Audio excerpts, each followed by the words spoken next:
Ajit Singh ji new jersey ਪੇਸ਼ ਕਰਦੇ ਹਨ 5ਵੀਂ ਵਰ੍ਹੇਗੰਢ ਨਾਰਥ ਅਮਰੀਕਨ ਗੱਤਕਾ ਟੂਰਨਾਮੈਂਟ ਮੈਦਾਨੇ ਜੰਗ 2019 ਜੋ ਕਿ ਸਮੂਹ ਪ੍ਰਾਂਤਨ ਸੂਰਵੀਰ ਮਾਤਾਵਾਂ ਅਤੇ ਬੀਬੀਆਂ ਨੂੰ ਸਮਰਪਿਤ ਹੋਵੇਗਾ, ਜਿਸ ਦੇ ਵਿੱਚ $10,000 ਤੋਂ ਵੱਧ ਕੈਸ਼ ਇਨਾਮ ਤੇ ਪ੍ਰਾਈਜ਼ ਵੰਡੇ ਜਾਣਗੇ।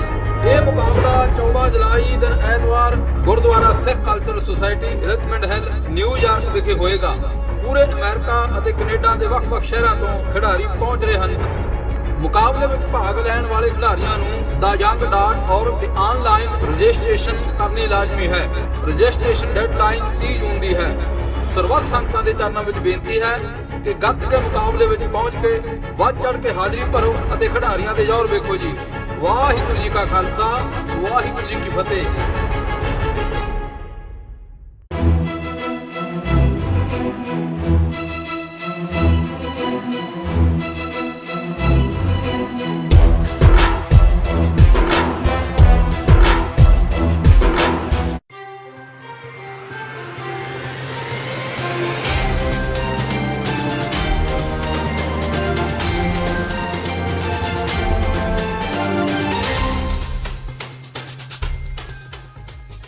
ਸਤਿ ਸ਼੍ਰੀ ਅਕਾਲ, ਮੈਂ ਹਾਂ ਤੁਹਾਡੇ ਨਾਲ ਸੁਪ੍ਰਿਆ ਵਰਮਾ ਤੇ ਤੁਸੀਂ ਸਾਰੇ ਵੇਖ ਰਹੇ ਹੋ TV 84 ਦੇ ਅੱਜ ਦੇ ਖਬਰਾਂ ਦੇ ਬੁਲੇਟਿਨ ਦੀ ਸ਼ੁਰੂਆਤ ਕਰਦੇ ਹਾਂ ਤੇ ਨਜ਼ਰ ਮਾਰਦੇ ਹਾਂ ਅੱਜ ਦੀਆਂ ਹੈਡਲਾਈਨਸ ਤੇ। ਕੈਪਟਨ ਸਰਕਾਰ ਦੁਆਰਾ ਉਲੀਕੀ ਰੂਪਰੇਖਾ ਅਨੁਸਾਰ ਸੁਲਤਾਨਪੁਰ ਲੋਧੀ ਦੇ ਬੁਨਿਆਦੀ ਢਾਂਚੇ ਤੇ ਵਿਕਾਸ ਕਾਰਜ ਛੇਤੀ ਹੋਣਗੇ ਸ਼ੁਰੂ। ਕੈਪਟਨ ਅਮਰਿੰਦਰ ਸਿੰਘ ਨੇ ਹਰਦੀਪ ਸਿੰਘ ਪੁਰੀ ਨਾਲ ਕੀਤੀ ਮੁਲਾਕਾਤ। ਕੈਪਟਨ ਨੇ 321 ਕਰੋੜ ਰੁਪਏ ਦੇ ਵਿਕਾਸ ਪ੍ਰੋਜੈਕਟਾਂ ਨੂੰ ਛੇਤੀ ਪ੍ਰਵਾਨਗੀ ਦੇਣ ਲਈ ਪਾਇਆ ਜ਼ੋਰ। ਜੇਲ੍ਹ ਕਾਂਡ ਤੋਂ ਬਾਅਦ ਮੰਤਰੀ ਸੁਖਜਿੰਦਰ ਸਿੰਘ ਰੰਧਾਵਾ ਪੁੱਜੇ ਲੁਧਿਆਣਾ। ਕੈਦੀਆਂ ਤੇ ਪੁਲਿਸ ਨਾਲ ਕੀਤੀ ਮੁਲਾਕਾਤ। ਮੈਜਿਸਟ੍ਰੇਟ ਜਾਂਚ ਦੇ ਦਿੱਤੇ ਹੁਕਮ। ਦੂਜੇ ਪਾਸੇ ਪੁਲਿਸ ਦੀ ਗੋਲੀ ਨਾਲ ਮਾਰੇ ਗਏ ਅਜੀਤ ਸਿੰਘ ਦੇ ਪਰਿਵਾਰ ਤੇ ਸਿਮਰਜੀਤ ਸਿੰਘ ਬੈਂਸ ਨੇ ਕੀਤਾ ਰੰਧਾਵਾ ਦਾ ਵਿਰੋਧ। ਬਿਜਲੀ ਦਰਾਂ ਵਿੱਚ ਕੀਤੇ ਜਾ ਰਹੇ ਵਾਅਦੇ ਦੇ ਮੁੱਦੇ ਤੇ ਆਮ ਆਦਮੀ ਪਾਰਟੀ ਦਾ ਵਿਰੋਧ ਜਾਰੀ। ਆਪ ਦੇ ਵਫਦ ਨੇ ਰਾਜਪਾਲ ਨਾਲ ਕੀਤੀ ਮੁਲਾਕਾਤ। ਪ੍ਰਾਈਵੇਟ ਥਰਮਲ ਪਲਾਂਟਾਂ ਦਾ ਕੀਤਾ ਵਿਰੋਧ। ਮਹਿੰਦਰਪਾਲ ਬਿੱਟੂ ਕਤਲ ਮਾਮਲੇ ਵਿੱਚ ਕੁੰਵਰ ਵਿਜੇ ਪ੍ਰਤਾਪ ਪੁੱਜੇ ਨਾਭਾ ਜੇਲ੍ਹ। 1.5 ਘੰਟਾ ਜੇਲ੍ਹ ਅਧਿਕਾਰੀਆਂ ਨਾਲ ਕੀਤੀ ਮੀਟਿੰਗ। ਮੰਨਿਆ ਬਿੱਟੂ ਬੇਅਦਬੀ ਕਾਂਡ 'ਚ ਅਹਿਮ ਕੜੀ ਸੀ ਤੇ ਬੇਰੋਜ਼ਗਾਰੀ ਨਾਲ ਜੂਝ ਰਹੇ ਟੈਟ ਪਾਸ ਅਧਿਆਪਕਾਂ ਨੇ ਸਿੱਖਿਆ ਮੰਤਰੀ ਵਿਜੇ ਇੰਦਰ ਸਿੰਗਲਾ ਦੀ ਕੋਠੀ ਅੱਗੇ ਕੀਤਾ ਰੋਸ ਪ੍ਰਦਰਸ਼ਨ। ਨੌਕਰੀ ਦੇਣ ਦੀ ਕੀਤੀ ਮੰਗ। ਕੈਪਟਨ ਸਰਕਾਰ ਖਿਲਾਫ ਕੀਤੀ ਨਾਅਰੇਬਾਜ਼ੀ। ਤੇ ਹੁਣ ਖਬਰਾਂ ਵਿਸਥਾਰ ਦੇ ਨਾਲ। ਕੈਪਟਨ ਅਮਰਿੰਦਰ ਸਿੰਘ ਨੇ ਅੱਜ ਕੇਂਦਰੀ ਮੰਤਰੀ ਹਰਦੀਪ ਸਿੰਘ ਪੁਰੀ ਨਾਲ ਮੁਲਾਕਾਤ ਕੀਤੀ। ਹਰਦੀਪ ਸਿੰਘ ਪੁਰੀ ਨੇ ਕੈਪਟਨ ਅਮਰਿੰਦਰ ਸਿੰਘ ਨੂੰ ਭਰੋਸਾ ਦਿੱਤਾ ਕਿ ਕੇਂਦਰ ਸਰਕਾਰ ਵੱਲੋਂ ਪੰਜਾਬ ਸਰਕਾਰ ਦੁਆਰਾ ਉਲੀਕੀ ਰੂਪਰੇਖਾ ਅਨੁਸਾਰ ਸੁਲਤਾਨਪੁਰ ਲੋਧੀ ਦੇ ਬੁਨਿਆਦੀ ਢਾਂਚੇ ਦੇ ਵਿਕਾਸ ਕਾਰਜ ਛੇਤੀ ਹੀ ਸ਼ੁਰੂ ਕੀਤੇ ਜਾਣਗੇ। ਮੁੱਖ ਮੰਤਰੀ ਨੇ ਅੱਜ ਪੁਰੀ ਨਾਲ ਮੁਲਾਕਾਤ ਕੀਤੀ, ਜੋ ਸ਼ਹਿਰੀ ਹਵਾਬਾਜ਼ੀ ਦੇ ਕੇਂਦਰੀ ਰਾਜ ਮੰਤਰੀ ਹੋਣ ਨਾਲ ਮਕਾਨ ਅਤੇ ਸ਼ਹਿਰੀ ਮਾਮਲਿਆਂ ਦੇ ਮੰਤਰਾਲੇ ਦੇ ਆਜ਼ਾਦਾਨਾ ਮੰਤਰੀ ਵੀ ਹਨ। ਮੁੱਖ ਮੰਤਰੀ ਨੇ ਕੇਂਦਰੀ ਮੰਤਰੀ ਨੂੰ ਸੁਲਤਾਨਪੁਰ ਲੋਧੀ ਨਗਰ ਲਈ ਸੂਬਾ ਸਰਕਾਰ ਵੱਲੋਂ ਪ੍ਰਸਤਾਵਿਤ ਕੀਤੇ 321 ਕਰੋੜ ਰੁਪਏ ਦੇ ਬੁਨਿਆਦੀ ਢਾਂਚੇ ਦੇ ਵਿਕਾਸ ਪ੍ਰੋਜੈਕਟਾਂ ਨੂੰ ਛੇਤੀ ਪ੍ਰਵਾਨਗੀ ਦੇਣ ਲਈ ਜ਼ੋਰ ਪਾਇਆ ਹੈ। ਇਹ ਨਗਰ ਸ਼੍ਰੀ ਗੁਰੂ ਨਾਨਕ ਦੇਵ ਜੀ ਦੇ ਜੀਵਨ ਕਾਲ ਨਾਲ ਸੰਬੰਧਿਤ ਹੋਣ ਕਰਕੇ ਇਤਿਹਾਸਿਕ ਤੌਰ ਤੇ ਬਹੁਤ ਮਹੱਤਤਾ ਰੱਖਦਾ ਹੈ, ਜਿੱਥੇ ਇਸ ਸਾਲ ਗੁਰੂ ਸਾਹਿਬ ਜੀ ਦਾ 550ਵਾਂ ਪ੍ਰਕਾਸ਼ ਪੁਰਬ ਬੜੀ ਧੂਮਧਾਮ ਨਾਲ ਮਨਾਇਆ ਜਾ ਰਿਹਾ ਹੈ। ਸ਼੍ਰੋਮਣੀ ਅਕਾਲੀ ਦਲ ਦੇ ਪ੍ਰਧਾਨ ਸੁਖਬੀਰ ਸਿੰਘ ਬਾਦਲ ਅਤੇ ਕੈਬਨਿਟ ਮੰਤਰੀ ਹਰਸਿਮਰਤ ਕੌਰ ਬਾਦਲ ਵੱਲੋਂ ਭਾਜਪਾ ਦੇ ਕਾਰਜਕਾਰੀ ਪ੍ਰਧਾਨ ਜੇਪੀ ਨੱਡਾ ਨਾਲ ਮੁਲਾਕਾਤ ਕੀਤੀ ਗਈ। ਇਸ ਮੌਕੇ ਉਹਨਾਂ ਨਾਲ ਹਰਿਆਣਾ ਦੇ ਪ੍ਰਭਾਰੀ ਬਲਵਿੰਦਰ ਸਿੰਘ ਭੁੰਦੜ ਵੀ ਮੌਜੂਦ ਸਨ। ਇਸ ਮੁਲਾਕਾਤ ਤੋਂ ਬਾਅਦ ਸੁਖਬੀਰ ਅਤੇ ਹਰਸਿਮਰਤ ਬਾਦਲ ਨੇ ਮੀਡੀਆ ਸਾਹਮਣੇ ਕੋਈ ਬਿਆਨ ਨਹੀਂ ਦਿੱਤਾ, ਪਰ ਇਹ ਕਿਆਸ ਲਾਏ ਜਾ ਰਹੇ ਹਨ ਇਸ ਮੁਲਾਕਾਤ ਦੌਰਾਨ ਹਰਿਆਣਾ ਦੇ ਵਿੱਚ ਵਿਧਾਨ ਸਭਾ ਚੋਣਾਂ ਦੇ ਵਿੱਚ ਸੀਟਾਂ ਦੀ ਵੰਡੀ ਨੂੰ ਲੈ ਕੇ ਵਿਚਾਰ ਵਟਾਂਦਰਾ ਕੀਤਾ ਗਿਆ। ਇਸ ਤੋਂ ਇਲਾਵਾ ਮੁਲਾਕਾਤ ਦੌਰਾਨ ਹੋਰ ਵੀ ਕਈ ਅਹਿਮ ਮੁੱਦਿਆਂ ਤੇ ਚਰਚਾ ਕੀਤੀ ਗਈ ਹੈ। ਲੁਧਿਆਣਾ ਦੀ ਜੇਲ੍ਹ ਦੇ ਵਿੱਚ ਕੈਦੀਆਂ ਤੇ ਪੁਲਿਸ ਮੁਲਾਜ਼ਮਾਂ ਦੇ ਵਿੱਚ ਝੜਪ ਤੋਂ ਬਾਅਦ ਅੱਜ ਜੇਲ੍ਹ ਮੰਤਰੀ ਸੁਖਜਿੰਦਰ ਸਿੰਘ ਰੰਧਾਵਾ ਲੁਧਿਆਣਾ ਦੇ ਸਿਵਲ ਹਸਪਤਾਲ ਵਿੱਚ ਦਾਖਲ ਕੈਦੀਆਂ ਤੇ ਪੁਲਿਸ ਮੁਲਾਜ਼ਮਾਂ ਦਾ ਹਾਲ ਪੁੱਛਣ ਪਹੁੰਚੇ। ਇਸ ਦੌਰਾਨ ਰੰਧਾਵਾ ਨੂੰ ਵਿਰੋਧ ਦਾ ਸਾਹਮਣਾ ਕਰਨਾ ਪਿਆ। ਇਸ ਮੌਕੇ ਸਿਮਰਜੀਤ ਬੈਂਸ ਤੇ ਮ੍ਰਿਤਕ ਅਜੀਤ ਸਿੰਘ ਦੇ ਪਰਿਵਾਰਕ ਮੈਂਬਰਾਂ ਨੇ ਨਾਅਰੇ ਲਾਏ ਤੇ ਉਹਨਾਂ ਦਾ ਰਾਹ ਵੀ ਰੋਕ ਦਿੱਤਾ। ਰੰਧਾਵਾ ਨੇ ਕਿਹਾ ਕਿ ਉਹਨਾਂ ਨੇ ਇਸ ਪੂਰੇ ਮਾਮਲੇ ਦੀ ਮੈਜਿਸਟ੍ਰੇਟ ਜਾਂਚ ਦੇ ਹੁਕਮ ਦੇ ਦਿੱਤੇ ਹਨ। ਇਸ ਦੇ ਨਾਲ ਹੀ ਉਹਨਾਂ ਨੇ ਕਿਹਾ ਕਿ ਜੇਲ੍ਹ ਦੀ ਸੁਰੱਖਿਆ ਨੂੰ ਲੈ ਕੇ ਪੁਖਤਾ ਪ੍ਰਬੰਧ ਕੀਤੇ ਜਾ ਰਹੇ ਹਨ। ਉਹਨਾਂ ਨੇ ਮੰਨਿਆ ਕਿ ਜੇਲ੍ਹ ਦੇ ਵਿੱਚ ਮੁਲਾਜ਼ਮਾਂ ਦੀ ਵੱਡੀ ਕਮੀ ਹੈ। ਇਸ ਦੇ ਨਾਲ ਹੀ ਉਹਨਾਂ ਨੇ ਫੇਸਬੁੱਕ ਲਾਈਵ ਸੰਬੰਧੀ ਜਾਂਚ ਦੀ ਗੱਲ ਵੀ ਕੀਤੀ। ਉਧਰ ਦੂਜੇ ਪਾਸੇ ਸਿਮਰਜੀਤ ਬੈਂਸ ਦਾ ਕਹਿਣਾ ਹੈ ਕਿ ਅਜੀਤ ਸਿੰਘ ਬੇਕਸੂਰ ਸੀ, ਪੁਲਿਸ ਨੇ ਗੋਲੀ ਮਾਰ ਕੇ ਉਸ ਦਾ ਕਤਲ ਕੀਤਾ ਹੈ, ਇਸ ਕਰਕੇ ਦੋਸ਼ੀ ਪੁਲਿਸ ਕਰਮੀਆਂ ਖਿਲਾਫ ਵੀ ਕਾਰਵਾਈ ਹੋਣੀ ਚਾਹੀਦੀ ਹੈ। ਬੈਂਸ ਨੇ ਕਿਹਾ ਕਿ ਇਸ ਸੰਬੰਧੀ ਜੇਲ੍ਹ ਮੰਤਰੀ ਨੇ ਡੀਸੀ ਲੁਧਿਆਣਾ ਦੀ ਡਿਊਟੀ ਲਾਈ ਹੈ ਕਿ ਉਹ ਸੀਸੀਟੀਵੀ ਫੁਟੇਜ ਦੇ ਆਧਾਰ ਤੇ ਰਿਪੋਰਟ ਤਿਆਰ ਕਰ ਸਰਕਾਰ ਨੂੰ ਰਿਪੋਰਟ ਸੌਂਪਣ। ਜਿਹੜੀ ਅੰਦਰ ਜਿਹੜੀ ਉਹਦੇ ਤੋਂ ਇਹ ਜ਼ਰੂਰ ਆਈ ਹੈ ਸਾਹਮਣੇ ਕਿ ਜਿਹੜਾ ਕੋਈ ਸੂਟ ਹੁੰਦਾ ਸੀ ਉਹਦੀ ਤੋਂ ਮੇਰੇ ਬਾਰੇ ਪਤਾ ਲੱਗਾ, ਔਰ ਮੇਰਾ ਖਿਆਲ ਹੈ ਕਿ ਉਹ ਜਿਨ੍ਹਾਂ ਬੰਦੇ ਨੇ ਰੌਲੀ ਪਾਈ ਉਹਨਾਂ ਦਾ ਉਸ ਬੰਦੇ ਦਾ ਕੋਈ ਰੋਲ ਵੀ ਨਹੀਂ ਸੀ। ਜਿਹੜਾ ਮਤਲਬ ਪ੍ਰਭੋਗ ਹੋਵੇ ਇਮੀਡੀਏਟਲੀ ਜਦੋਂ ਆਏ ਨੇ ਉਹਨਾਂ ਨੇ 7-8 ਜਿਹੜਾ ਅੰਦਰ ਬੰਦਾ ਡਾਕਟਰ ਮੈਡੀਟੇਸ਼ਨ ਕਰਾਉਣ ਲਈ ਜਾਂ ਉਹਨੂੰ ਗੱਡੀ ਛੱਡ ਕੇ ਵਾਪਸ ਆ ਰਹੀ ਸੁਖੈਨ ਜੇਲ੍ਹ ਦੀ ਉਹਨੂੰ ਅੱਗ ਲਾ ਦਿੱਤੀ ਗਈ। ਜਿਹੜੇ ਉੱਥੇ ਜਿਹੜੇ ਕੈਦੀ ਚੱਲ ਫਿਰ ਨਹੀਂ ਸਕਦੇ ਉਹਨਾਂ ਲਈ ਈ ਰਿਕਸ਼ਾ ਦੀ ਜਿਹੜੀ ਡੋਨੇਟ ਕੀਤਾ ਗਿਆ ਸੀ ਉਹਨੂੰ ਸਾੜ ਦਿੱਤਾ ਗਿਆ। ਜਿਹੜੀ ਕੰਟੀਨ 'ਚੋਂ ਇਹਨਾਂ ਨੂੰ ਰਾਸ਼ਨ ਜਾਂਦਾ ਸੀ ਉਹਨੂੰ ਸਾੜ ਦਿੱਤਾ ਗਿਆ। ਜਿਹੜਾ ਸਿਲੰਡਰ ਸੀਗੇ ਉਹਨਾਂ ਨੂੰ 2 ਸਿਲੰਡਰ ਫੜੇ ਨੇ, ਇਹਨਾਂ ਨੇ ਬਚਾ ਲਿਆ ਔਰ ਇਹ ਮੇਨ ਤੇ ਜਿਹੜੀ ਹੋਈ ਕੀ ਗੱਲ ਹੈ ਉਹਨਾਂ ਨੂੰ ਸਾਰੀ ਸੱਚਾਈ ਤੋਂ ਜਾਣੂ ਕਰਵਾਇਆ ਵੀ ਸੱਚਾਈ ਕੀ ਹੈ। ਧਾਲੀਵਾਲ ਨਾਮ ਦਾ ਕੋਈ ਜੇਲ੍ਹ ਦਾ ਅਫੀਸਰ ਹੈਗਾ ਜਿਹਨੇ ਬੜਾ ਬੇਤਹਾਸ਼ਾ ਸਨੀ ਸੂਦ ਨਾਲ ਕੁੱਟਮਾਰ ਕੀਤੀ, ਉਹਦੀ ਮੌਕੇ 'ਤੇ ਮੌਤ ਹੋ ਗਈ। ਕੈਦੀ ਪ੍ਰੋਟੈਸਟ ਕਰਦੇ ਆ, ਅਗਰੈਸਿਵ ਹੁੰਦੇ ਆ, ਪੁਲਿਸ ਜੇਲ੍ਹ ਦੀ ਪੁਲਿਸ ਜਿਹੜੀ ਲਾਠੀ ਚਾਰਜ ਕਰਦੀ ਆ, ਦੈਨ ਗੋਲੀ ਚਲਾਉਂਦੀ ਆ। ਗੋਲੀ ਨਾਲ ਹੁੰਦਾ ਜਿਹੜਾ ਜਿਹਦੀ ਮੌਤ ਹੋਈ ਅਜੀਤ, ਉਹ ਹੱਥ ਦੇ ਵਿੱਚ ਲਿਫਾਫਾ ਫੜ ਕੇ ਮੁਲਾਕਾਤ ਤੋਂ ਵਾਪਸ ਜਾ ਰਿਹਾ, ਉਹਦਾ ਕੀ ਕਸੂਰ ਆ?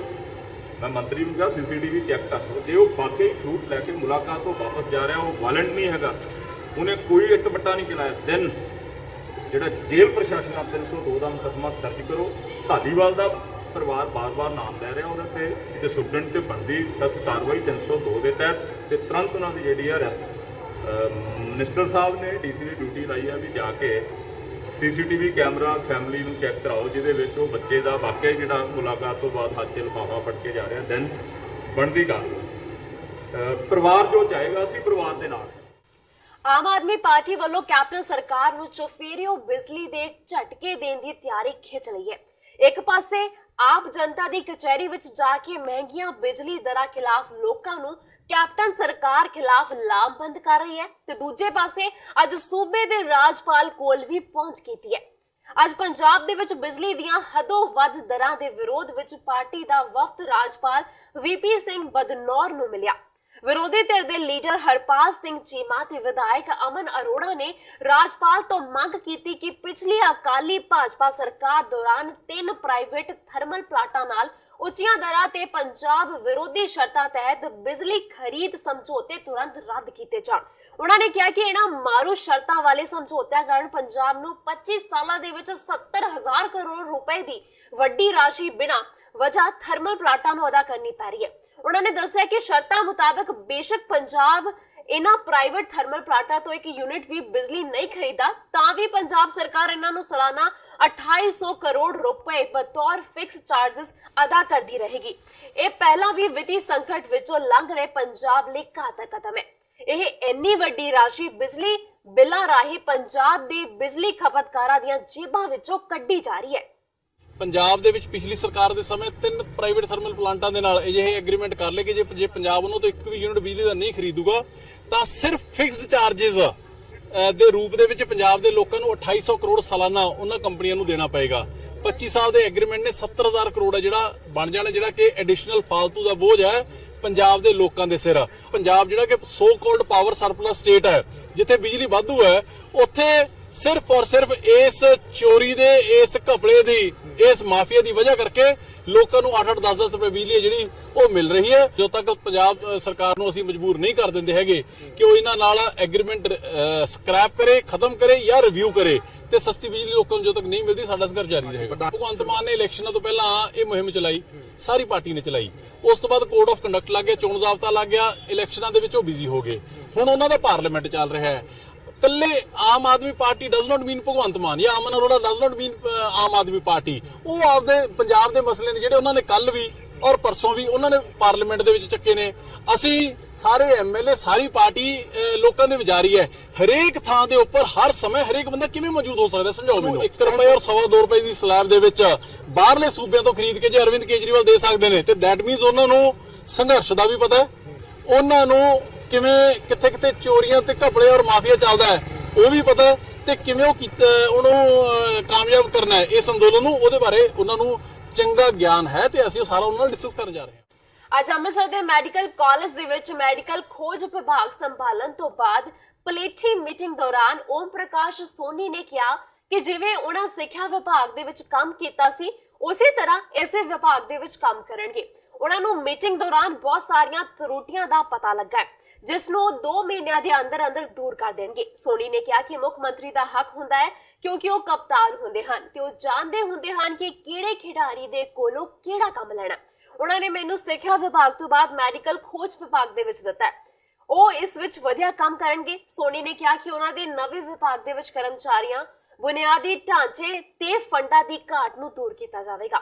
ਨਾਲ ਹੀ ਸੋਨੀ ਨੇ ਕਿਹਾ ਕਿ ਆਮ ਤੌਰ ਤੇ ਸ਼ਿਕਾਇਤ ਮਿਲਦੀ ਹੈ ਕਿ ਜੇਲ੍ਹਾਂ ਦੇ ਵਿੱਚੋਂ ਬਹੁਤ ਸਾਰੇ ਕੈਦੀ ਤੇ ਹਵਾਲਾਤੀ ਲੰਮਾ ਸਮਾਂ ਹਸਪਤਾਲਾਂ ਦੇ ਵਿੱਚ ਆ ਕੇ ਬਿਸਤਰਿਆਂ ਤੇ ਪਏ ਰਹਿੰਦੇ ਹਨ ਤੇ ਭਵਿੱਖ ਵਿੱਚ ਅਜਿਹਾ ਨਹੀਂ ਹੋਵੇਗਾ। ਕੈਦੀਆਂ ਨੂੰ ਜੇਲ੍ਹਾਂ ਦੇ ਹਸਪਤਾਲ ਵਿੱਚੋਂ ਹੀ ਇਲਾਜ ਕਰਵਾਉਣਾ ਹੋਵੇਗਾ। ਜਿਹੜਾ ਸਾਡਾ ਮੈਡੀਕਲ ਕਾਲਜ ਆ ਸਭ ਤੋਂ ਪੰਜਾਬ ਦਾ ਪੁਰਾਣਾ ਇਹ ਕਾਲਜ ਆ, ਸੋ ਬੜੀ ਇਤਿਹਾਸਕ ਦੀ ਬਿਲਡਿੰਗ ਸੀ ਇਸ ਕਾਲਜ ਦੀ। ਸੋ ਮੈਂ ਸਮਝਦਾ ਕਮੀਆਂ ਪੇਸ਼ੀਆਂ ਕੁਝ ਹੈਗੀਆਂ ਨੇ ਜਿਹਦਾ ਹੱਲ ਸਰਕਾਰ ਲੈਵਲ ਤੇ ਸਾਨੂੰ ਕਰਨਾ ਪੈਣਾ। ਸੋ ਕੋਈ ਗੱਲ ਨਹੀਂ, ਸਾਰਾ ਸਿਸਟਮ ਅਸੀਂ ਠੀਕ ਕਰਾਂਗੇ। 1 ਸਾਲ 'ਚ ਸਾਰਾ ਸਿਸਟਮ ਜਿਹੜਾ ਹੈ ਅਸੀਂ ਠੀਕ ਕਰਨਾ। ਸੋ ਬੜੇ ਚੰਗੇ ਤਰੀਕੇ ਨਾਲ ਇਹ ਮੈਡੀਕਲ ਕਾਲਜ ਤੇ ਹਸਪੀਟਲ ਰਨ ਕਰੂਗਾ। ਸੋ 2 ਮਹੀਨੇ ਦਾ ਮੈਂ ਟਾਰਗੇਟ ਦਿੱਤਾ ਅੱਜ ਕਿ 2 ਮਹੀਨਿਆਂ ਤੱਕ ਜਿਹੜੀਆਂ ਛੋਟੀਆਂ ਮੋਟੀਆਂ ਕਮੀਆਂ ਪੇਸ਼ੀਆਂ ਨੇ ਉਹ ਅਸੀਂ ਦੂਰ ਕਰਨੀਆਂ। ਜਿੰਨੀ ਪਾਵਰ ਦੀ ਲੋੜ ਹੋਏਗੀ ਇਹਨਾਂ ਨੂੰ ਦਿੱਤੀ ਜਾਊਗੀ। ਅੱਗੇ ਵੀ ਕਾਫੀ ਪਾਵਰਾਂ ਸਰਕਾਰ ਲੈਵਲ ਤੇ ਪ੍ਰਿੰਸੀਪਲ ਨੂੰ ਦਿੱਤੀਆਂ ਨੇ, ਹੋਰ ਵੀ ਪਾਵਰਾਂ ਜਿਹੜੀਆਂ ਅਸੀਂ ਦੇਣੀਆਂ ਨੇ ਕਿਉਂਕਿ ਲੋਕਲ ਲੈਵਲ ਤੇ ਇਹ ਹੁਣ ਸਰਕਾਰ ਚੰਡੀਗੜ੍ਹ ਵੇਖਦੇ ਰਹਿਣ ਇੱਥੇ ਪੇਸ਼ੈਂਟ ਦੀ ਹਾਲਤ ਖਰਾਬ ਹੋਵੇ। ਸੋ ਮੈਂ ਸਮਝਣਾ ਅਸੀਂ ਇਹ ਜਿਹੀਆਂ ਮੁਸ਼ਕਲਾਂ ਰਹਿਣ ਨਹੀਂ ਦੇਣੀਆਂ। ਜਿਹੜੀ ਪਾਵਰ ਦੀ ਇੱਥੇ ਲੋਕਲ ਲੋੜ ਹੋਏਗੀ ਉਹ ਸਰਕਾਰ ਲੈਵਲ ਤੇ ਦਿੱਤੀ ਜਾਊਗੀ, ਕਿਸੇ ਤਰ੍ਹਾਂ ਦੀ ਕੋਈ ਮੁਸ਼ਕਿਲ ਨਹੀਂ ਆਉਣ ਦਿੱਤੀ ਜਾਊਗੀ। ਤੁਹਾਨੂੰ ਪਤਾ ਵੈਸੇ ਇਹ ਨਹੀਂ ਵੀ ਕੋਈ ਇੱਥੇ ਕੰਮ ਨਹੀਂ ਚੱਲ ਰਿਹਾ। ਮੈਂ ਇੱਥੇ ਆਣ ਕੇ ਵੇਖਿਆ ਜਦੋਂ ਆ ਰੇਲ ਐਕਸੀਡੈਂਟ ਹੋਇਆ ਸੀ ਉਸ ਵੇਲੇ ਦੇਖੋ ਕਿੰਨਾ ਚੰਗਾ ਪ੍ਰਬੰਧ ਮੈਡਮ ਪ੍ਰਿੰਸੀਪਲ ਤੇ ਸਟੂਡੈਂਟ ਮੈਡੀਕਲ ਸਟੂਡੈਂਟ ਤੇ ਸਾਰੇ ਡਾਕਟਰਸ ਨੇ ਕੀਤਾ ਸੀ। ਸੋ ਮੈਂ ਸਮਝਦਾ ਜੀ ਗੱਲ ਵੀ ਕੋਈ ਨਹੀਂ ਕਿ ਸਾਡਾ ਸਿਸਟਮ ਜਿਹੜਾ ਠੀਕ ਨਹੀਂ। ਸਿਸਟਮ ਹਰ ਸਿਸਟਮ ਨੂੰ ਮੈਂ ਸਮਝਦਾ 100% ਠੀਕ ਕਰਨ ਲੱਗਾ ਕੋਈ ਨਾ ਕੋਈ ਟਾਈਮ ਲੱਗਦਾ। ਸੋ ਕੈਪਟਨ ਸਾਹਿਬ ਨੇ ਮੇਰੀ ਹੁਣ ਇੱਥੇ ਡਿਊਟੀ ਲਾਈ ਆ। ਜਿਸ ਤਰ੍ਹਾਂ ਐਜੂਕੇਸ਼ਨ 'ਚ ਸਾਲ 'ਚ ਤੁਹਾਨੂੰ ਪਤਾ ਸੁਧਾਰ ਹੋਇਆ ਸੀ, ਹੁਣ ਇਸ ਮਹਿਕਮੇ 'ਚ ਵੀ ਸਿਸਟਮ ਠੀਕ ਹੋਊਗਾ। ਜਿਹੜੀਆਂ ਕਮੀਆਂ ਪੇਸ਼ੀਆਂ ਨੇ ਉਹ 2 ਮਹੀਨੇ ਦੇ ਅੰਦਰ ਅੰਦਰ ਦੂਰ ਹੋਣਗੀਆਂ। ਜੋ ਤੁਸੀਂ ਗੱਲ ਪੁੱਛਣਾ ਚਾਹੁੰਦੇ ਹੋ ਉਹ ਮੇਰੇ ਮਨ 'ਚ ਹੈ। ਪਟਿਆਲਾ ਦੀ ਨਾਭਾ ਜੇਲ੍ਹ ਵਿੱਚ ਕਤਲ ਕੀਤੇ ਗਏ ਬਰਗਾੜੀ ਕਾਂਡ ਦੇ ਮੁਲਜ਼ਮ ਤੇ ਡੇਰਾ ਪ੍ਰੇਮੀ ਮਹਿੰਦਰਪਾਲ ਬਿੱਟੂ ਕਤਲ ਮਾਮਲੇ ਵਿੱਚ ਬੇਅਦਬੀਆਂ ਤੇ ਗੋਲੀ ਕਾਂਡ ਦੀ ਪੜਤਾਲ ਲਈ ਬਣੀ ਵਿਸ਼ੇਸ਼ ਜਾਂਚ ਟੀਮ ਦੇ ਮੈਂਬਰ ਆਈਜੀ ਕੁੰਵਰ ਵਿਜੇ ਪ੍ਰਤਾਪ ਦੀ ਐਂਟਰੀ ਹੋ ਗਈ ਹੈ। ਕੁੰਵਰ ਵਿਜੇ ਪ੍ਰਤਾਪ ਨਾਭਾ ਜੇਲ੍ਹ ਵਿੱਚ ਤਕਰੀਬਨ 1 ਘੰਟੇ ਤੱਕ ਮੌਜੂਦ ਰਹੇ। ਆਈਜੀ ਕੁੰਵਰ ਵਿਜੇ ਪ੍ਰਤਾਪ ਨੂੰ ਪੱਤਰਕਾਰਾਂ ਨੇ ਕਈ ਸਵਾਲ ਕੀਤੇ ਪਰ ਉਹਨਾਂ ਨੇ ਖਾਸ ਕੋਈ ਜਾਣਕਾਰੀ ਨਹੀਂ ਦਿੱਤੀ। ਐਸਆਈਟੀ ਮੈਂਬਰ ਨੇ ਮੰਨਿਆ ਕਿ ਮਹਿੰਦਰਪਾਲ ਬਿੱਟੂ ਬੇਅਦਬੀ ਕੇਸ ਦੀ ਮੁੱਖ ਕੜੀ ਸੀ ਜੋ ਟੁੱਟ ਗਈ ਹੈ, ਪਰ ਅਸੀਂ ਜਾਂਚ ਕਰ ਰਹੇ ਹਾਂ ਅਤੇ ਦੁੱਧ ਦਾ ਦੁੱਧ ਤੇ ਪਾਣੀ ਦਾ ਪਾਣੀ ਕਰਕੇ ਰਹਾਂਗੇ। ਜ਼ਿਕਰਯੋਗ ਹੈ ਕਿ ਨਾਭਾ ਦੀ ਨਵੀਂ ਜੇਲ੍ਹ ਵਿੱਚ 6 ਡੇਰਾ ਪ੍ਰੇਮੀ ਵਿਚਾਰ ਅਧੀਨ ਕੈਦੀ ਵਜੋਂ ਕੈਦ ਹਨ। ਜਾਂਚ ਤੁਸੀਂ ਕਰ ਲੈਣ ਦਿਓ, ਜਾਂਚ ਕਰਨ ਉਪਰੰਤ ਤੁਹਾਨੂੰ ਸਾਰੀ ਗੱਲ ਦੱਸ ਦੇਵਾਂਗੇ। ਸਰ ਇੱਕ ਮਿੰਟ, ਕਿੱਥੇ ਤੱਕ ਜਾਂਚ ਪਹੁੰਚੀ ਸਾਰੇ?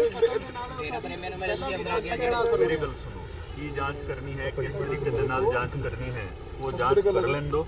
ਜਾਂਚ ਕਰਨ ਉਪਰੰਤ ਤੁਹਾਨੂੰ ਹਰ ਚੀਜ਼ ਅਸੀਂ ਦੱਸਾਂਗੇ। ਸਰ ਬਿੱਟੂ ਤੋਂ ਹਾਲ ਤੱਕ ਪੁੱਛਤਾਛ ਪੂਰੀ ਕਿਉਂ ਨਹੀਂ ਹੋਈ ਸੀ? ਕਹਿੰਦੇ ਨੁਕਸਾਨ ਕਰ ਲੱਗਾ ਕੌਣਾ ਬੰਦਾ ਬਿੱਟੂ ਦੇ ਨਾਲ ਮੇਰਾ ਤੱਕ ਨੂੰ ਇੱਧਰ ਕਰ ਲੈਣਾ ਜਿਹੜੀ ਬਰਗਾੜੀ ਇਹ ਚੀਜ਼ ਇਸ ਵੇਲੇ ਤੁਸੀਂ ਨਾ ਪੁੱਛੋ, ਠੀਕ ਹੈ ਨਾ? ਹਰ ਚੀਜ਼ ਤੁਹਾਨੂੰ ਦੱਸਾਂਗੇ, ਪਹਿਲਾਂ ਜਾਂਚ ਕਰ ਲੈਣ ਦਿਓ। ਸਰ ਜੇਲ੍ਹ ਦੀ ਸੁਰੱਖਿਆ ਨੂੰ ਲੈ ਕੇ ਗੱਲ ਹੋਈ ਤੁਹਾਡੀ ਕੋਈ ਅੱਜ?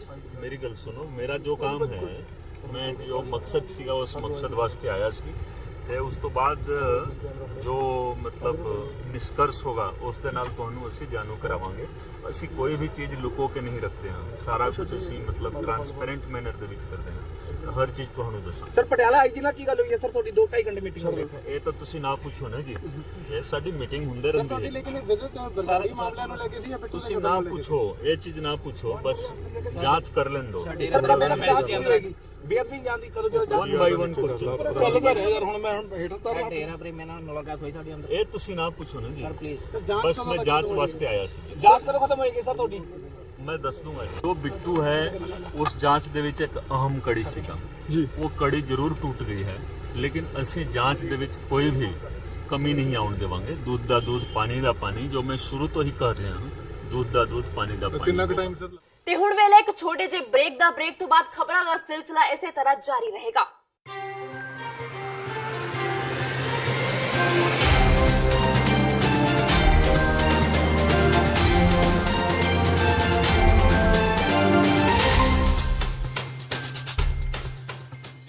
ਵਾਹਿਗੁਰੂ ਜੀ ਕਾ ਖਾਲਸਾ, ਵਾਹਿਗੁਰੂ ਜੀ ਕੀ ਫਤਿਹ। ਗੱਤਕਾ ਅਖਾੜਾ ਸ਼ਹੀਦ ਬਾਬਾ ਅਜੀਤ ਸਿੰਘ ਜੀ ਨਿਊ ਜਰਸੀ ਪੇਸ਼ ਕਰਦੇ ਹਨ 5ਵੀਂ ਵਰ੍ਹੇਗੰਢ ਨਾਰਥ ਅਮਰੀਕਨ ਗੱਤਕਾ ਟੂਰਨਾਮੈਂਟ ਮੈਦਾਨੇ ਜੰਗ 2019, ਜੋ ਕਿ ਸਮੂਹ ਪ੍ਰਾਂਤਨ ਸੂਰਵੀਰ ਮਾਤਾਵਾਂ ਅਤੇ ਬੀਬੀਆਂ ਨੂੰ ਸਮਰਪਿਤ ਹੋਵੇਗਾ, ਜਿਸ ਦੇ ਵਿੱਚ $10,000 ਤੋਂ ਵੱਧ ਕੈਸ਼ ਇਨਾਮ ਤੇ ਪ੍ਰਾਈਜ਼ ਵੰਡੇ ਜਾਣਗੇ।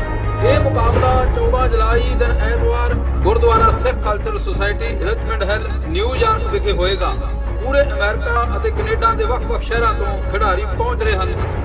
ਮੁਕਾਬਲੇ ਵਿੱਚ ਭਾਗ ਲੈਣ ਵਾਲੇ ਖਿਡਾਰੀਆਂ ਨੂੰ theyoung.org ਤੇ ਆਨਲਾਈਨ ਰਜਿਸਟ੍ਰੇਸ਼ਨ ਕਰਨੀ ਲਾਜ਼ਮੀ ਹੈ। ਰਜਿਸਟ੍ਰੇਸ਼ਨ ਡੈਡਲਾਈਨ 30 ਜੂਨ ਦੀ ਹੈ। ਸਰਬੱਤ ਸੰਗਤਾਂ ਦੇ ਚਰਨਾਂ ਵਿੱਚ ਬੇਨਤੀ ਹੈ ਕਿ ਗੱਤਕੇ ਮੁਕਾਬਲੇ ਵਿੱਚ ਪਹੁੰਚ ਕੇ ਵੱਧ ਚੜ੍ਹ ਕੇ ਹਾਜ਼ਰੀ ਭਰੋ ਅਤੇ ਖਿਡਾਰੀਆਂ ਦੇ ਜ਼ੋਰ ਵੇਖੋ ਜੀ। ਵਾਹਿਗੁਰੂ ਜੀ ਕਾ ਖਾਲਸਾ, ਵਾਹਿਗੁਰੂ ਜੀ ਕੀ ਫਤਿਹ।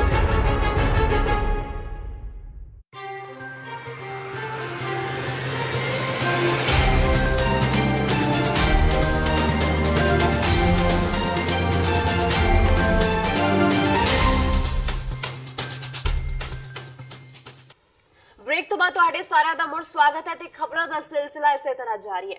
ਕੈਬਨਿਟ ਮੰਤਰੀ ਨਵਜੋਤ ਸਿੰਘ ਸਿੱਧੂ ਦੇ ਪੁਰਾਣੇ ਵਿਭਾਗ ਲੋਕਲ ਬਾਡੀਜ਼ ਦੇ ਕੰਮਾਂ ਦੀ ਧੜਾਧੜ ਹੋ ਰਹੀ ਵਿਜੀਲੈਂਸ ਵਿਭਾਗ ਦੀ ਰੇਡ ਤੇ ਪਹਿਲੀ ਵਾਰ ਨਵਜੋਤ ਕੌਰ ਸਿੱਧੂ ਨੇ ਵੱਡਾ ਬਿਆਨ ਦਿੱਤਾ ਹੈ। ਬੀਬੀ ਸਿੱਧੂ ਨੇ ਕਿਹਾ ਹੈ ਕਿ ਜਿਸ ਤਰ੍ਹਾਂ ਨਵਜੋਤ ਸਿੱਧੂ ਦੇ ਪੁਰਾਣੇ ਵਿਭਾਗ ਦੇ ਕੰਮਾਂ ਦੀ ਜਾਂਚ ਹੋ ਰਹੀ ਹੈ, ਇਸੇ ਤਰ੍ਹਾਂ ਸਾਰੇ ਮੰਤਰੀਆਂ ਦੇ ਵਿਭਾਗਾਂ ਦੇ ਕੰਮਾਂ ਦੀ ਜਾਂਚ ਹੋਣੀ ਚਾਹੀਦੀ ਹੈ। ਸਿੱਧੂ ਨੇ ਕਿਹਾ ਕਿ ਕਈ ਸ਼ਿਕਾਇਤਾਂ ਉਹਨਾਂ ਨੇ ਖੁਦ ਕੀਤੀਆਂ ਹਨ, ਜਿਸ ਦੀ ਵਿਭਾਗ ਜਾਂਚ ਕਰ ਰਹੀ ਹੈ। ਅੱਗੇ ਬੋਲਦੇ ਹੋਏ ਨਵਜੋਤ ਕੌਰ ਸਿੱਧੂ ਨੇ ਕਿਹਾ ਕਿ ਸਰਕਾਰ ਨੂੰ ਚਾਹੀਦਾ ਹੈ ਕਿ ਹਰ ਵਿਭਾਗ ਦੀ ਜਾਂਚ ਕਰਵਾਵੇ ਅਤੇ ਹਰ ਮਹਿਕਮਾ ਜਾਂਚ ਦਾ ਹਿੱਸਾ ਬਣੇ। ਸਿੱਧੂ ਨੇ ਕਿਹਾ ਕਿ ਉਹਨਾਂ ਨੂੰ ਖੁਸ਼ੀ ਹੈ ਕਿ ਇਸ ਦੀ ਸ਼ੁਰੂਆਤ ਨਵਜੋਤ ਸਿੰਘ ਸਿੱਧੂ ਦੇ ਪੁਰਾਣੇ ਮਹਿਕਮੇ ਤੋਂ ਹੋਈ ਹੈ। ਇਸ ਦੌਰਾਨ ਬੀਬੀ ਸਿੱਧੂ ਤੋਂ ਜਦੋਂ ਨਵਜੋਤ ਸਿੰਘ ਸਿੱਧੂ ਸੰਬੰਧੀ ਸਵਾਲ ਪੁੱਛਿਆ ਗਿਆ ਤਾਂ ਉਹਨਾਂ ਨੇ ਕੁਝ ਵੀ ਕਹਿਣ ਤੋਂ ਇਨਕਾਰ ਕਰ ਦਿੱਤਾ। ਹਰ ਜਿਹੜਾ ਮਹਿਕਮਾ ਹੈ ਉਹਦੇ ਵਿੱਚ ਬਹੁਤ ਜ਼ਰੂਰੀ ਹੈ ਸ਼ੁਰੂ ਤੋਂ ਹੀ। ਅਸੀਂ ਤਾਂ ਪਹਿਲਾ ਮਹਿਕਮਾ ਹੈ ਜਿਹਨੇ ਆਪਣਾ ਰੈਗੂਲਰ ਵਿਜੀਲੈਂਸ ਯੂਨਿਟ ਬਣਾਇਆ, ਜਿਹਦੇ ਵਿੱਚ CVO ਲਗਾਇਆ, ਜਿਹੜਾ ਸਪੈਸ਼ਲ ਬਹੁਤ ਹੀ ਇਮਾਨਦਾਰ ਬੰਦਾ ਸੀ। ਪਰ ਪ੍ਰੋਬਲਮ ਇਹ ਹੋਈ ਕਿ ਉਹਦਾ ਕਮਰਾ ਹੀ ਫਾਈਲਾਂ ਨਾਲ ਭਰ ਗਿਆ, ਕਿਉਂਕਿ ਇੱਥੇ ਸਿਸਟਮ ਜਿਹੜਾ ਹੈਗਾ ਉਸ 'ਚ ਜੇ ਆਪਾਂ ਸ਼ੁਰੂ ਤੋਂ ਸਖਤੀ ਵਰਤੀਏ ਉਹ ਬਹੁਤ ਚੰਗੀ ਰਹਿੰਦੀ ਹੈ ਕਿ ਲੋਕਾਂ ਨੂੰ ਡਰ। ਪੰਜਾਬ ਦੇ ਵਿੱਚ ਕੀ ਪ੍ਰੋਬਲਮ ਹੈ ਕਿ ਲੋਕਾਂ ਨੂੰ ਡਰ ਨਹੀਂ ਹੈ, ਕਿਤੇ ਵੀ ਜ਼ਮੀਨ ਦੱਬ ਕੇ ਕਿਤੇ ਵੀ ਪੁੱਠੇ ਕੰਮ ਕਰਦੇ ਰਹਿੰਦੇ ਹੈ। ਸੋ ਬੜਾ ਚੰਗੀ ਗੱਲ ਹੈ, ਹਰ ਕੰਮ ਦੀ ਹਰ ਜਗ੍ਹਾ ਦੀ ਵਿਜੀਲੈਂਸ ਹੋਣੀ ਚਾਹੀਦੀ ਹੈ ਐਂਡ ਹਰ ਮਹਿਕਮੇ ਦੀ ਹੋਣੀ ਚਾਹੀਦੀ ਹੈ, ਤਾਂ ਕਿ ਇੱਕ ਡਰ ਦੇ ਨਾਲ ਬੰਦੇ ਨੂੰ ਡਰ ਹੋਵੇ ਕਿ ਮੈਂ ਨੈਤਿਕਤਾ ਦੇ ਨਾਲ ਕੰਮ ਕਰਨਾ ਹੈ ਤੇ ਇਮਾਨਦਾਰੀ ਦੇ ਨਾਲ ਕੰਮ ਕਰਨਾ। ਪਰ ਹੋਰ ਕੋਈ ਡਿਪਾਰਟਮੈਂਟ ਦੀ ਹੋਈ ਨਹੀਂ ਸਰ, ਤੁਹਾਡੇ ਡਿਪਾਰਟਮੈਂਟ ਦੀ ਕੋਈ ਫਰਕ ਨਹੀਂ ਪੈਂਦਾ। ਚੰਗੀ ਗੱਲ ਹੈ ਜੀ, ਸ਼ੁਰੂਆਤ ਚੰਗੇ ਡਿਪਾਰਟਮੈਂਟ ਤੋਂ ਹੋਵੇ। ਅਸੀਂ ਸ਼ੁਰੂ ਕੀਤਾ ਸੀ ਆਪਣੇ ਡਿਪਾਰਟਮੈਂਟ 'ਚ, ਤਾਂ ਬਹੁਤ ਅੱਛੀ ਗੱਲ ਹੈ। ਮੈਂ ਤਾਂ ਕਹਿੰਦੀ ਹਾਂ ਇਹੀ ਗੱਲ ਸਾਰੇ ਡਿਪਾਰਟਮੈਂਟਸ ਫੈਲਣੀ ਚਾਹੀਦੀ ਹੈ, ਤਾਂ ਕਿ ਪੰਜਾਬ ਦਾ ਜਿੰਨਾ ਪੈਸਾ ਹੈ, ਲੋਕਾਂ ਦਾ ਪੈਸਾ ਇਮਾਨਦਾਰੀ ਦੇ ਨਾਲ ਬੜਾ ਜ਼ਰੂਰੀ ਹੈ। ਮੈਂ ਤਾਂ ਆਪਣੇ ਲੋਕਾਂ ਨੂੰ ਕਿਹਾ ਹੋਇਆ, ਮੈਂ ਤਾਂ ਵਿਜੀਲੈਂਸ ਟੀਮਸ ਆਪਣੀ ਜਿਹੜੀਆਂ ਹੈਗੀਆਂ ਵਾਰਡਾਂ 'ਚ ਬਣਾਈਆਂ ਹੋਈਆਂ ਵੀ ਭਾਈ ਜਿੱਥੇ ਗਲਤ ਕੰਮ ਹੁੰਦਾ, ਮੇਰੇ ਤਾਂ ਕਾਉਂਸਲਰ ਉੱਥੇ ਪੈ ਜਾਂਦੇ ਹੈ ਪਿੱਟਨੇ ਵੀ, ਨਹੀਂ ਜੀ ਗਲਤ ਕੰਮ ਹੋ ਗਿਆ ਮੈਡਮ, ਇਸ ਕੰਮ ਨੂੰ ਰੋਕੋ, ਦੁਬਾਰਾ ਠੀਕ ਹੋਵੇ।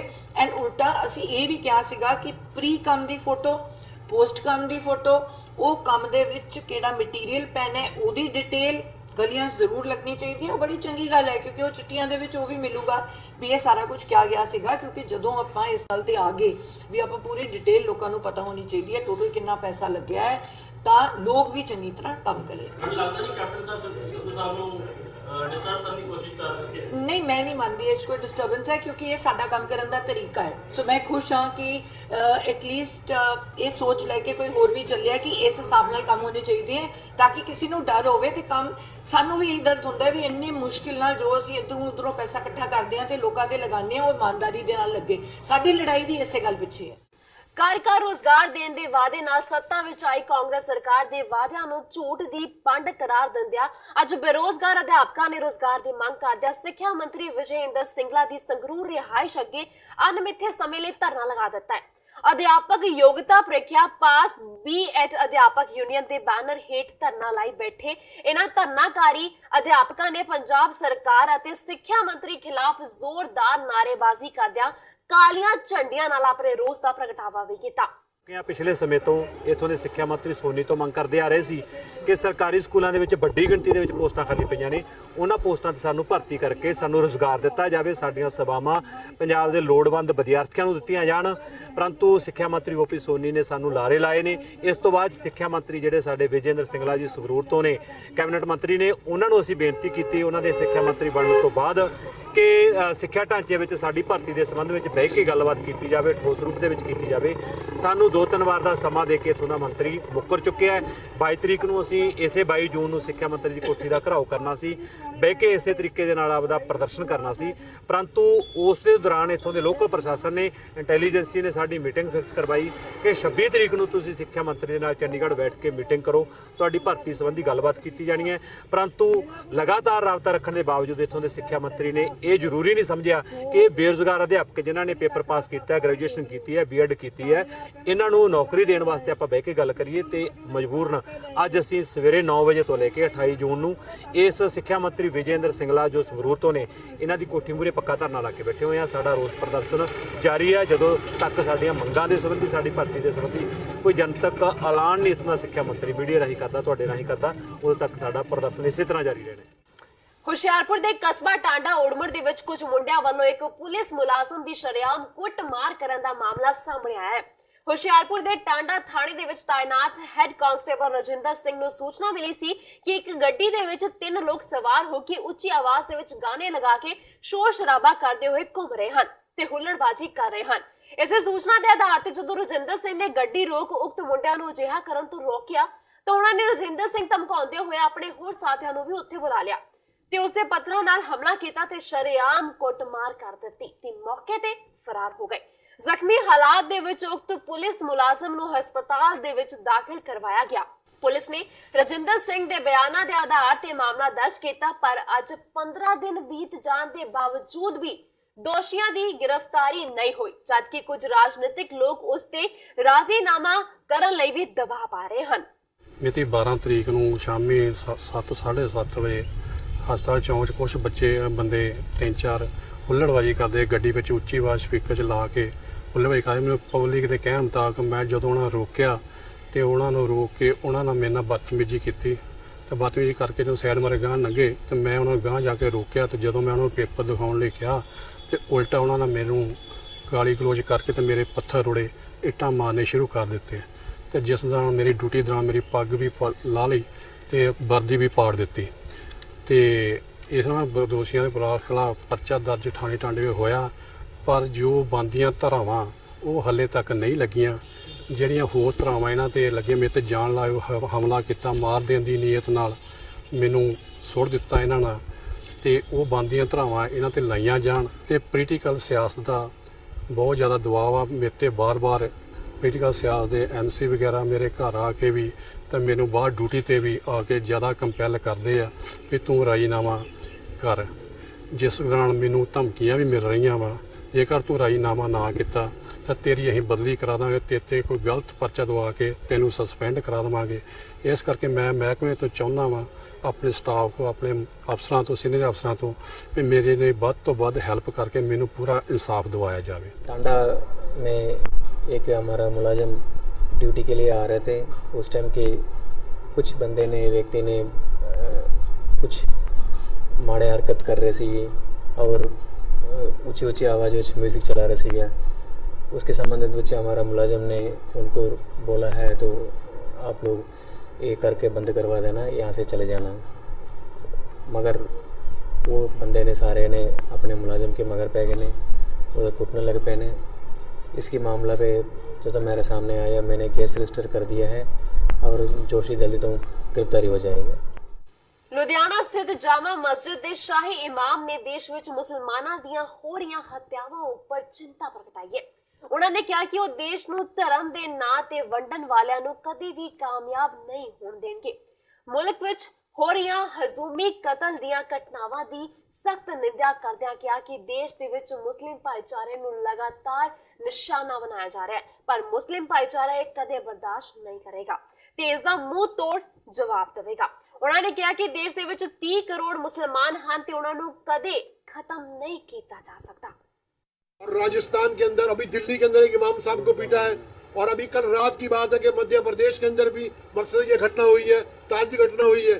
ये मकसद ये है कि भी किसी की ये एक बहुत यानी कि विकास के नाम पे आपने वोट ली। आप बताइए कि आपके जितने लीडर थे उन्होंने कभी जंग आजादी के अंदर हिस्सा लिया? वाजपेयी जी खुद माफी मांग के बाहर निकल के आए थे। आज तक आरएसएस ने, बीजेपी ने, तो बताइए कोई इनके अंदर ऐसा आदमी निकला जिसने देश के लिए कुर्बानी की? जिन लोगों ने कुर्बानी की, क्या हमारा देश नहीं है? क्या मुसलमान होना कोई गुनाह है इस मुल्क के अंदर? अगर मुसलमान है तो उसको सरेआम पकड़ोगे, सरेआम उसको मार दोगे, उसको गोली मारोगे। उसके जिसमें मिले जानवर को भी ऐसे लोग नहीं मारते जिस तरीके से साथ आपने उसका तबरेज़ अंसारी को मारा है, और बाकी सूबों के अंदर आप जुल्म तशद्दुद कर रहे हैं। अब बर्दाश्त की हद हो चुकी है।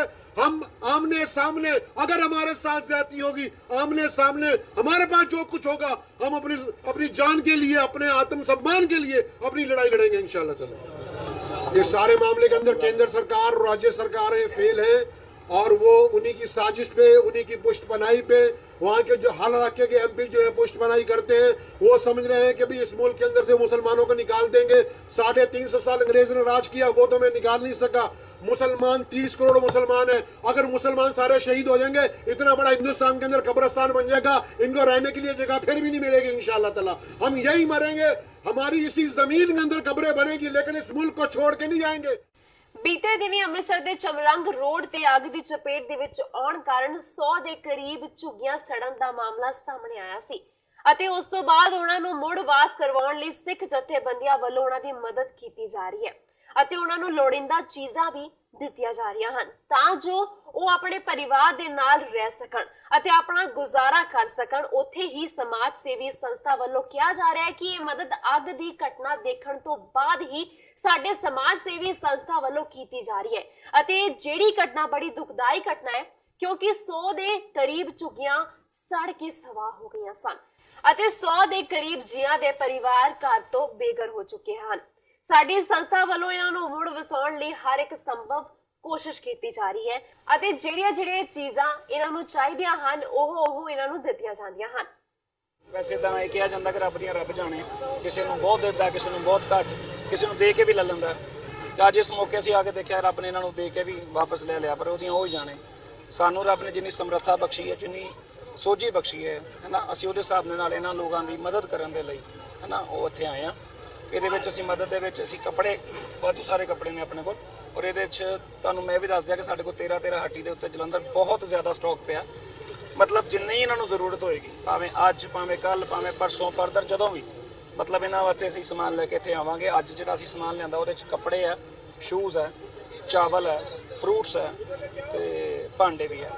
ਇਹ ਸਾਰਾ ਸਮਾਨ ਅਸੀਂ ਲੈ ਕੇ ਆਏ ਹਾਂ। ਹੋਰ ਅਗਰ ਸਮਾਨ ਦੀ ਲੋੜ ਪਈ ਅਸੀਂ ਲੈ ਕੇ ਆਵਾਂਗੇ। ਤੇ ਸਾਨ ਅੱਜ ਦੀਆਂ ਖਬਰਾਂ ਤੇ ਜਾਂਦੇ ਇੱਕ ਵਾਰ ਫਿਰ ਤੋਂ ਨਜ਼ਰ ਮਾਰਦੇ ਹਾਂ ਅੱਜ ਦੀਆਂ ਹੈਡਲਾਈਨਸ ਤੇ। ਕੈਪਟਨ ਸਰਕਾਰ ਦੁਆਰਾ ਉਲੀਕੀ ਰੂਪਰੇਖਾ ਅਨੁਸਾਰ ਸੁਲਤਾਨਪੁਰ ਲੋਧੀ ਦੇ ਬੁਨਿਆਦੀ ਢਾਂਚੇ ਦੇ ਵਿਕਾਸ ਕਾਰਜ ਛੇਤੀ ਹੋਣਗੇ ਸ਼ੁਰੂ। ਕੈਪਟਨ ਅਮਰਿੰਦਰ ਸਿੰਘ ਨੇ ਹਰਦੀਪ ਸਿੰਘ ਪੁਰੀ ਨਾਲ ਕੀਤੀ ਮੁਲਾਕਾਤ। ਕੈਪਟਨ ਨੇ 321 ਕਰੋੜ ਰੁਪਏ ਦੇ ਵਿਕਾਸ ਪ੍ਰੋਜੈਕਟਾਂ ਨੂੰ ਛੇਤੀ ਪ੍ਰਵਾਨਗੀ ਦੇਣ ਲਈ ਪਾਇਆ ਜ਼ੋਰ। ਜੇਲ੍ਹ ਕਾਂਡ ਤੋਂ ਬਾਅਦ ਮੰਤਰੀ ਸੁਖਜਿੰਦਰ ਸਿੰਘ ਰੰਧਾਵਾ ਪੁੱਜੇ ਲੁਧਿਆਣਾ। ਕੈਦੀਆਂ ਤੇ ਪੁਲਿਸ ਨਾਲ ਕੀਤੀ ਮੁਲਾਕਾਤ। ਮੈਜਿਸਟ੍ਰੇਟ ਜਾਂਚ ਦੇ ਦਿੱਤੇ ਹੁਕਮ। ਦੂਜੇ ਪਾਸੇ ਪੁਲਿਸ ਦੀ ਗੋਲੀ ਨਾਲ ਮਾਰੇ ਗਏ ਅਜੀਤ ਸਿੰਘ ਦੇ ਪਰਿਵਾਰ ਤੇ ਸਿਮਰਜੀਤ ਸਿੰਘ ਬੈਂਸ ਨੇ ਕੀਤਾ ਰੰਧਾਵਾ ਦਾ ਵਿਰੋਧ। ਬਿਜਲੀ ਦਰਾਂ ਵਿੱਚ ਕੀਤੇ ਜਾ ਰਹੇ ਵਾਅਦੇ ਦੇ ਮੁੱਦੇ ਤੇ ਆਮ ਆਦਮੀ ਪਾਰਟੀ ਦਾ ਵਿਰੋਧ ਜਾਰੀ। ਆਪ ਦੇ ਵਫਦ ਨੇ ਰਾਜਪਾਲ ਨਾਲ ਕੀਤੀ ਮੁਲਾਕਾਤ। ਪ੍ਰਾਈਵੇਟ ਥਰਮਲ ਪਲਾਂਟਾਂ ਦਾ ਕੀਤਾ ਵਿਰੋਧ। ਮਹਿੰਦਰਪਾਲ ਬਿੱਟੂ ਕਤਲ ਮਾਮਲੇ ਵਿੱਚ ਕੁੰਵਰ ਵਿਜੇ ਪ੍ਰਤਾਪ ਪੁੱਜੇ ਨਾਭਾ ਜੇਲ੍ਹ। 1.5 ਘੰਟਾ ਜੇਲ੍ਹ ਅਧਿਕਾਰੀਆਂ ਨਾਲ ਕੀਤੀ ਮੀਟਿੰਗ। ਮੰਨਿਆ ਬਿੱਟੂ ਬੇਅਦਬੀ ਕਾਂਡ 'ਚ ਅਹਿਮ ਕੜੀ ਸੀ ਤੇ ਬੇਰੋਜ਼ਗਾਰੀ ਨਾਲ ਜੂਝ ਰਹੇ ਟੈਟ ਪਾਸ ਅਧਿਆਪਕਾਂ ਨੇ ਸਿੱਖਿਆ ਮੰਤਰੀ ਵਿਜੇ ਇੰਦਰ ਸਿੰਗਲਾ ਦੀ ਕੋਠੀ ਅੱਗੇ ਕੀਤਾ ਰੋਸ ਪ੍ਰਦਰਸ਼ਨ। ਨੌਕਰੀ ਦੇਣ ਦੀ ਕੀਤੀ ਮੰਗ, ਕੈਪਟਨ ਸਰਕਾਰ ਖਿਲਾਫ ਕੀਤੀ ਨਾਅਰੇਬਾਜ਼ੀ। ਤੇ ਸਨ ਅੱਜ ਦੀਆਂ ਖਬਰਾਂ ਤੇ ਮੈਨੂੰ ਹੁਣ ਸੁਪ੍ਰਿਆ ਵਰਮਾ ਨੂੰ ਦਵੋ ਚਾਹੁੰਦੀ ਇਜਾਜ਼ਤ। ਸਤਿ ਸ਼੍ਰੀ ਅਕਾਲ।